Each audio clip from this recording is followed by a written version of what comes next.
pessoal, tudo bem? Aqui é a Lilian, professora de Química, como vocês estão? Bom, hoje a gente vai dar continuidade aos nossos estudos sobre ligações químicas. Nós começamos com esse conteúdo em sala de aula há 2 semanas e vamos continuar por aqui agora. Hoje a gente vai falar um pouquinho sobre a ligação covalente. E esse conteúdo está disponível para vocês no livro 1, frente 1, módulo 6. O que a gente vai ver aqui está tudo lá no livro também. Então, quem quiser ir acompanhando, fazendo as suas anotações para ficar com tudo completinho, sem dúvida nenhuma, é bastante interessante. Bom, antes da gente começar com as ligações covalentes, eu quero revisar um pouquinho sobre a ligação iônica. Sobre a ligação iônica. Então, foi o nosso último conteúdo visto em sala de aula, e para não ficar tão distante assim daquela aula lá, vamos rever alguns conceitos. Primeiro, a gente conversou sobre a necessidade de alguns elementos fazerem ligações químicas, né? Diferentemente dos gases nobres que existem na natureza como átomos isolados, os outros elementos eles precisam de se ligarem, né? De fazerem ligações químicas. Tudo isso para que eles possam conseguir atingir a configuração de um gás nobre, ou seja, para que eles fiquem com a camada de valência completa. E para isso nós usamos a regra do octeto, né, que vai conseguir explicar para a gente tanto esse modelo de ligação iônica quanto o modelo da ligação covalente. Então, a regra do octeto nos diz que todos os átomos, depois de se ligarem, ficam com a camada de valência completa com seus 8 elétrons. Bom, a primeira ligação que nós estudamos foi a ligação iônica. E ela é formada a partir da união de átomos de metal e ametal por transferência de elétrons. Então, um átomo de metal vai perder um elétron, e com isso ele vai se transformar em um íon positivo, que é o cátion, e esse elétron perdido vai ser recebido por um átomo de ametal, ou não metal, tanto faz, que vai virar, por consequência, um ânion, que é o íon negativo. Então, nós temos aqui uma situação quase que perfeita, né? Como nós conversamos lá na sala de aula. Então, um átomo tem grande tendência a perder elétron, enquanto o outro tipo de átomo tem uma tendência grande em ganhar esses elétrons, o que vai facilitar essa ligação de acontecer. Uma coisa que a gente tem que prestar bastante atenção quando nós formos fazer algum exercício para ligar, né, para formar um composto iônico, é que o mesmo número de elétrons perdidos tem que ser recebidos. Eu posso usar mais de um átomo, tanto de metal quanto de ametal, mas o número de elétrons perdidos e ganhados por cada um desses tipos de átomos aí tem que ser igual. Eu não posso ter elétron sobrando, elétron viajando aí à vontade, certo? Aqui no exemplo, que é o exemplo que está no livro de vocês também, a gente tem o cloreto de potássio. O livro decidiu usar um modelo que leva em consideração todos os elétrons do átomo, não só os elétrons da camada de valência. Vocês podem ver a representação usando os elétrons na camada de valência aqui embaixo, né? Então, lá no último nível, o livro está usando o modelo de Bohr para representar todos esses elétrons e os níveis de energia. Nós temos um elétron só no potássio e lá no cloro nós temos 7 elétrons na camada de valência. Lembrando que os átomos de metal vão perder os elétrons da camada de valência e os de ametal vão ganhar o número de elétrons necessário para completar 8 nessa última camada, né?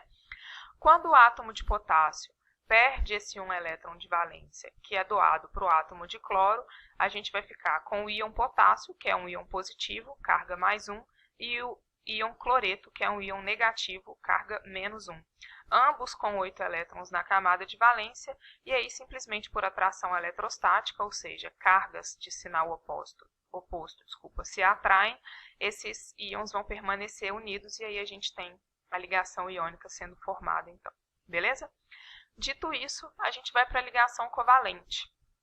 Na ligação covalente, nós vamos trabalhar somente com os átomos de não metais.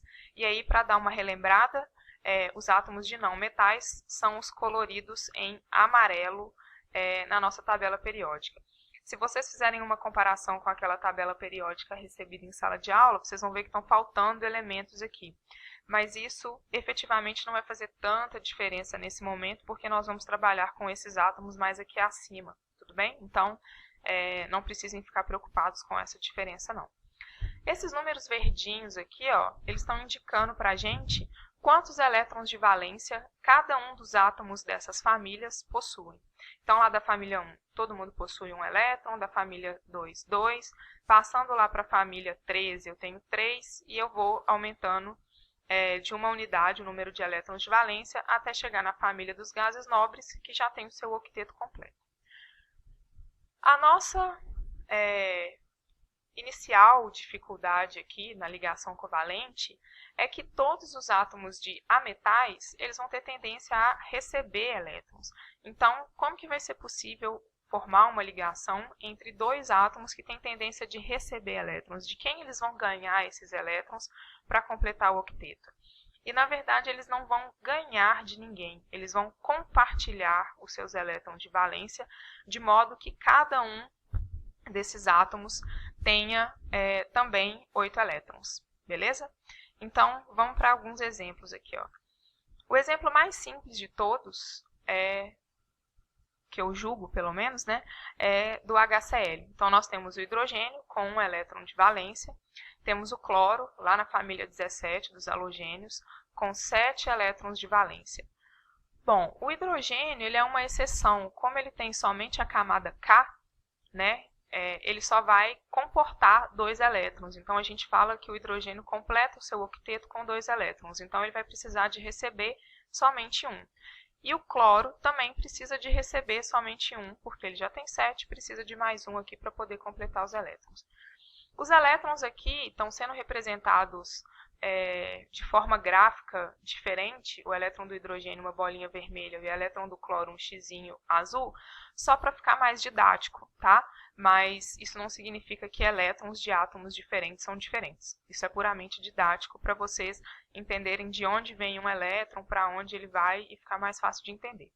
Então, dessa forma aqui, ó, a gente tem o hidrogênio com seu elétron de valência, o cloro também com seus 7 elétrons de valência, e aí esses elétrons eles podem ser compartilhados. O que vocês têm que prestar atenção é que esses elétrons compartilhados pertencem simultaneamente aos 2 átomos que estão compartilhando, né? Que os estão compartilhando.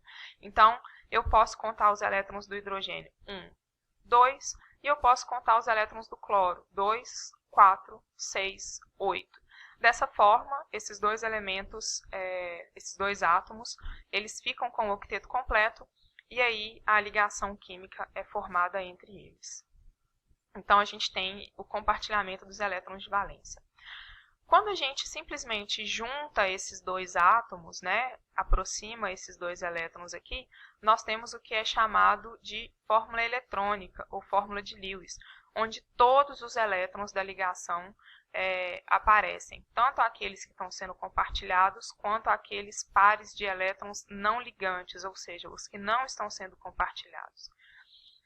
Cada par de elétrons compartilhado vai formar uma ligação covalente, e dessa forma a gente tem a fórmula estrutural da molécula. Então, cada par de elétrons pode ser representado por um tracinho, beleza? E por último, a gente tem o que é chamado de fórmula molecular, que é a fórmula que indica quantos átomos de cada elemento faz parte daquela molécula. Aqui, eu quero que vocês pausem o vídeo por um tempinho e que, a exemplo do que foi feito com o oxigênio, vocês façam a fórmula eletrônica e a fórmula estrutural para cada uma dessas moléculas já indicadas aqui nesse quadrinho, beleza? Então, completem aí cada um dos átomos com seus elétrons de valência, façam o compartilhamento de elétrons, façam aí no caderno de vocês, depois, a partir da fórmula eletrônica, vocês façam a fórmula estrutural. Depois de feito isso, não passem para a frente sem antes completar o quadro, vamos dar prosseguimento. Um exemplo de ligação covalente que vai ser um pouquinho diferente, a natureza dela vai ser um pouquinho diferente da ligação que a gente acabou de ver, é o que nós chamamos de ligação covalente dativa ou ligação covalente coordenada. E a gente vai usar o dióxido de enxofre para poder entender melhor essa ligação aí. Como o próprio nome diz, aprendido lá na primeira série, dióxido, 2 oxigênios ligados ao enxofre, tudo bem? Então, colocamos o oxigênio e o enxofre, são todos da mesma família, nós colocamos aqui cada um da família 16, colocamos todos eles com seus 6 elétrons de valência. Bom, cada um tem que completar 8, então cada um tem que receber 2 elétrons, e para isso eles vão ter que compartilhar 2 dos elétrons deles. Então, eu posso compartilhar o primeiro, posso compartilhar o segundo. Nesse momento, esses 2 átomos participantes aqui, eles já ficam, eles já têm o octeto completo. Só que a fórmula do composto me fala que eu ainda preciso de ligar esse outro oxigênio ao enxofre. E aí, como é que eu vou fazer se o enxofre não tem mais elétron desemparelhado para eu poder compartilhar com isso daqui? Eu não posso simplesmente separar esses 2 elétrons, ligar esse com esse e esse com o outro. O que vai acontecer é o contrário disso. Na verdade, eu vou juntar esses 2 elétrons aqui. Então, eu vou emparelhar esses 2 elétrons que estão inicialmente desemparelhados. Então, o oxigênio vai ficar com 3 elétrons emparelhados, não ligantes. E aí, o enxofre sozinho vai compartilhar esse par de elétrons dele aqui com o oxigênio. Mais uma vez, esses elétrons estão de cores diferentes, só para ficar mais didático para vocês entenderem, beleza? Então, quando o enxofre compartilha esses 2 elétrons com o oxigênio, uma ligação covalente é formada aqui também. Só que essa ligação covalente, ao invés dela ser chamada de ligação covalente comum, como essas duas aqui são, ela é chamada de ligação covalente dativa. Efetivamente, ela não tem diferença nenhuma em relação a essas outras, porque elétrons são todos iguais, não importa de onde eles venham, uma ligação covalente vai ser sempre formada a partir de um compartilhamento de um par de elétrons. O que acontece é que, na hora da gente formar essa molécula, a gente tem que entender que esse par de elétrons veio só do enxofre, tudo bem? E aí, com isso, a gente tem a estrutura de Lewis, temos também a fórmula estrutural, onde cada um desses pares de elétrons formam as ligações covalentes. Nesse caso aqui, se eu quisesse, eu poderia ter omitido esses elétrons não ligantes. E por último, então essa aqui, desculpa, antes da gente chegar na última fórmula, essa seria a nossa ligação dativa. E por último, eu tenho a fórmula molecular SO2, certo? Agora aqui, eu quero também que vocês, utilizando a ligação dativa, cheguem à fórmula estrutural de cada uma dessas moléculas aqui, do ácido nítrico, HNO3, e do ácido sulfúrico, H2SO4, utilizando essas distribuições eletrônicas já da camada de valência, já feita para cada um dos átomos aqui, já auxiliando vocês. O que é essa setinha aqui? Essa setinha, ela é pouco usual, tá? Mas quando vocês a encontrarem, ela significa ligação dativa, ou seja, o enxofre compartilhou os seus 2 elétrons com o oxigênio. A setinha indica a direção de origem do par de elétrons compartilhado na molécula. E aí, eu não preciso representar essa ligação dativa por setinha, não. Ela pode ser um tracinho normal, beleza? Então, agora, pausem mais uma vez o vídeo, façam esses exercícios e daqui a pouco a gente volta com os gabaritos desses exercícios, daquele quadro anterior e desse aqui, e a gente vai resolver 2 exemplos do livro para que essa matéria fique mais bem estabelecida e fundamentada aí para vocês. Tá bom? Até daqui a pouco. Bom, pessoal, então voltando agora com os nossos exemplos para fixação do conteúdo visto até agora. O primeiro deles fala o seguinte: o leite materno é um alimento rico em substâncias orgânicas, tais como proteínas, gorduras e açúcares, e substâncias minerais, como por exemplo o fosfato de cálcio. Esses compostos orgânicos têm como característica principal as ligações covalentes na formação de suas moléculas, enquanto o mineral apresenta também ligação iônica. Assinale a alternativa que apresenta corretamente os conceitos de ligação covalente e iônica, respectivamente. Bom, primeiro analisando o enunciado, né, a gente consegue ver que ele fala que os compostos orgânicos têm como característica principal as ligações covalentes. Então, ele está afirmando que os compostos orgânicos fazem ligações covalentes e o mineral apresenta ligação iônica. Então, no caso desse mineral aqui, o cálcio é o metal e o fosfato é um íon formado por ametais, vem lá do ácido fosfórico. Então, nós temos metal ligado com ametal, ligação iônica. Bom, para a gente poder resolver esse exercício, vamos ver cada uma das alternativas, né? Então, primeiro, a ligação covalente só ocorre nos compostos orgânicos. Em momento nenhum, o exercício fala disso, né? Ele fala que nos compostos orgânicos há uma predominância da ligação covalente, mas o contrário não é verdadeiro, ou seja, a ligação covalente não só ocorre nos compostos orgânicos. Todos aqueles ácidos inorgânicos que nós estudamos são formados por ligações covalentes. Ácido clorídrico, ácido sulfúrico, ácido carbônico, todos eles por ligações covalentes. Então, está falsa. A ligação covalente, alternativa B, a ligação covalente se faz por transferência de elétrons e a ligação iônica pelo compartilhamento de elétrons na camada de valência. Está justamente ao contrário, né, da definição de cada uma dessas ligações aí.